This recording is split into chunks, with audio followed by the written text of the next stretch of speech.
کس چې د ویزه کینسل کړل او مسافري کوله او کله چې خپل ویزه کینسل کړي تلل او خپل خزه چې دی هغه مړه کړله. لاندې ما تصویر لګولې ملګرو زمون چې څومره هم مسافرونه یې کنه نو زما د ویډیو پوره وګورئ. دې سړي داسې چل وکړو چې ده به کوله په عمان کې مسافري خپله مزدوري ځان له کوله او ډېر وخت د مسافري کوله او مطلب زمونږ خلک چې دی نو هغه مسافري چې ده په نن سبا وخت کې لکه زیات خلک چې دی هغه مسافري کوي. د 2-3 پیرې کلي ته لاړو او کلي ته چې کله لاړو که نو ده ته به ډېر زیات شکایات کېده د دې خپلې ښځې نه.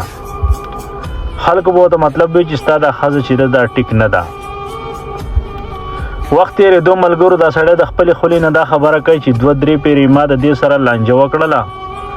او ما ورته چې قلار شه د دې غلطو کارونو نه. خو وایي چې به کله مسافرۍ له لاړم نو ما ته به خلکو په وټساپ میسیجونه هم راولېږه او وایسونه به یې راته هم راولېږله نو ما به بیا هغه خبره ومنله. هسې خو یو سړی چې چا ترې چا په باره کې لګیا یې څوک یې نه مني خو چې کله د هغې سړي د خولې اواز واوري یا د هغه د خولې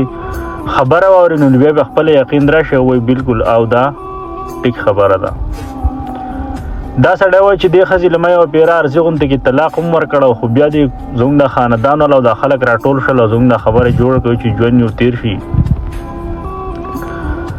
وایي ما دې پیرې له سوچ کړی چې یاره زه به د کلي ته لاړ شم او د خپله ښځه بچي چې دی دا به زه راولم ځکه چې 14 کاله ده د مسافري شوي دا به زه راولم مسافرۍ ته ځان له دلته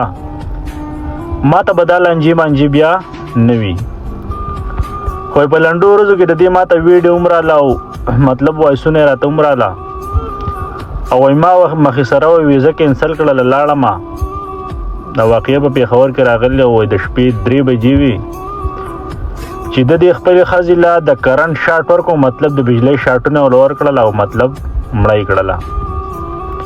نو په دې ویډیو کې مین مطلب او مقصد دا دی چې زموږ څومره هم پښتانه وروڼه د مسافر دي که نه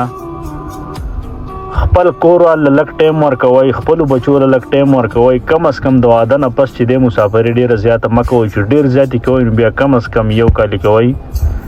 د دې نه ډېره زیاته مه کوئ ځکه چې انسان عجزه شی دی خواهشات هر انسان لري. نو دا اوس څومره د افسوس خبره ده که نه چې د دې سړي 4 زامه 4 بچي وو هغه زندګي تباه شوه لاړه وروره ښځه چې ده هغه وفات شوه. زموږ په معاشره کې چې د نن سبا ښځې له طلاق ورکړو نو ځان له دې کار وکړو ځکه چې پیغور خو زموږ خلکو هر ټایم په جب کې کېښودی. په دې ویډیو کې مین مطلب مقصد دا دی چې همیشه دپاره د خپلو زنانو د خپلو خویندو بې انتهایي زیات خیال ساتئ. د سوشل میډیا دور دی دا کیسز ډېر زیات راځي که سوچ وکئ نو وروره وړې وړې جنکۍ به یې رنډیانې به یې د موبایل د لاسه په ټیک ټاک ته راوځي او پلار د لر ور دله به ورته بیا غږ نه شي کولی. او چې زموږ څومره هم غیرتي پښتانه وروڼه یې که نه ډېر په عاجزان درته یم چې کله هم مسافرۍ له راشئ د واده نه پس نو کم از کم د 1 کال نه زیات مه اړوئ که اړوئ نو بیا خپله ښځه بچي ځان سره لاسیم دلته راولئ